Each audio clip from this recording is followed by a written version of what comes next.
Saudações! Hoje a gente faz uma análise focada numa visão bem particular sobre a criação, né? E essa interação entre o mundo material e o espiritual. A base são os escritos de Allan Kardec, especificamente lá em A Criação segundo a Gênese. O espiritismo que o Kardec codificou lá no século XIX se propõe como uma doutrina, assim, filosófica científica, que estuda a natureza, a origem, o destino dos espíritos e como eles se relacionam com o nosso mundo, o mundo corporal. A nossa missão aqui é explorar como essa visão tenta harmonizar esses dois mundos e também, olha só, ciência e fé. Para a gente começar, vamos pensar na realidade não só como matéria física pura e simples, mas como uma interação o tempo todo. É quase como uma receita, sabe? Onde os ingredientes, que seria a matéria, precisam de uma força ali, dinâmica, o espírito, para a coisa acontecer, para transformar. O espiritismo postula justamente essa dinâmica bem ativa. Ok, vamos tentar desembrulhar isso melhor. Como que essa interação matéria-espírito que o Kardec propõe, como ela se diferencia, assim, de um jeito fundamental de visões mais antigas, tipo, sei lá, o dualismo do Platão, ou mesmo algumas interpretações cristãs que parecem separar mais esses mundos. Olha, o fascinante aqui é justamente esse dinamismo, essa interpenetração que Kardec sugere. É diferente da ideia de um espírito só lá no mundo transcendente, distante, ou da matéria como algo só inerte ou até negativo, né? Aqui o espírito é visto atuando assim sem parar sobre a matéria.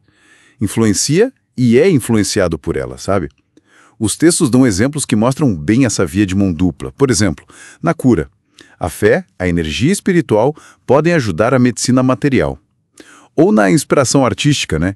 A ideia, que é espiritual, se manifesta ali na tinta, na tela, que é a material. E tem a intuição também, aquele estalo, né? Espiritual, que guia uma decisão prática material. Não é separação, é colaboração constante. Entendi. E a ideia de revelação, o material que a gente viu sugere que o espiritismo não se vê como um dogma pronto acabado, mas sim como uma revelação que continua, progressiva. Isso é interessante, mas levanta uma questão, né? Como é que o Kardec sugere que a gente diferencie uma revelação que seria genuína de uma opinião pessoal ou até de um engano? Principalmente quando a gente pensa em comunicações do mundo espiritual. Buscando o que ele chamava de concordância universal no ensino dos espíritos. A revelação é vista como algo contínuo. Acontece tanto por meio dos gênios, pessoas que dão aquele empurrão no progresso humano, na ciência, na filosofia, nas artes, quanto pela comunicação com os espíritos. Mas respondendo direto à sua pergunta, as mensagens espirituais não são vistas como infalíveis, de jeito nenhum. Elas exigem uma análise crítica bem rigorosa, baseada na lógica, na coerência interna e externa, e principalmente na conformidade com a moral elevada, aquela exemplificada por Jesus.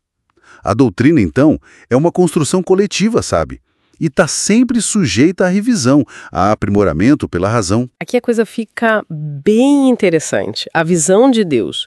Os textos fazem um contraste, né, entre visões mais antigas de um Deus, às vezes, muito humano, talvez até punitivo, com a imagem que Jesus teria trazido. Um Deus com atributos como justiça, bondade, misericórdia, absolutas.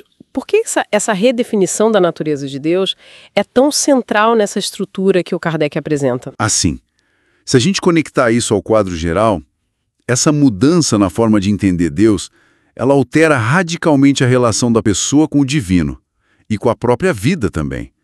A gente transita do medo, daquela submissão cega, para uma relação baseada mais no amor, na confiança, na compreensão. Entender Deus como um pai amoroso, justo, bom, como Jesus revelou, segundo os textos, isso teria o potencial de libertar daquele medo que paralisa, sabe? E da culto excessivo. Isso inspira não só o amor a Deus, mas o amor ao próximo também. E dá um propósito maior para a existência, focado na evolução espiritual, individual e coletiva. Conhecer os atributos divinos, inteligência suprema, poder, sabedoria, bondade infinitas, é considerado crucial para a gente evitar dogmas limitados ou equivocados, que muitas vezes nascem só das nossas projeções humanas sobre Deus. E onde que a reencarnação entra nesse quadro todo? Os textos colocam ela como um pilar para explicar a justiça divina e o processo de evolução, mas como especificamente ela lida com o problema das aparentes desigualdades do sofrimento na vida. A reencarnação é apresentada justamente como a expressão dessa justiça e da bondade divinas em ação. Ela oferece a todos, sem exceção, múltiplas oportunidades de aprender, de reparar erros, de progredir. Ao longo de várias existências, ela tenta dar uma explicação racional para as diferenças enormes que a gente vê, né? De aptidões, tendências, condições de vida. Não como um destino final imutável, ou um castigo arbitrário, mas como reflexo de estágios diferentes numa longa jornada de evolução. As nossas dificuldades hoje, sei lá, lutar contra a raiva, ou facilidades que parecem vir do nada, tipo um talento musical muito cedo, seriam ecos de experiências, de escolhas, de esforços ou da falta deles, de vidas passadas. Cada existência é vista como uma chance nova de aplicar a lei de causa e efeito, onde toda ação gera uma reação correspondente para evoluir moral e intelectualmente, superar imperfeições, desenvolver virtudes, ideia de uma única vida decisiva ou de um destino que é puramente aleatório, né? Então, o que tudo isso significa, assim, na essência?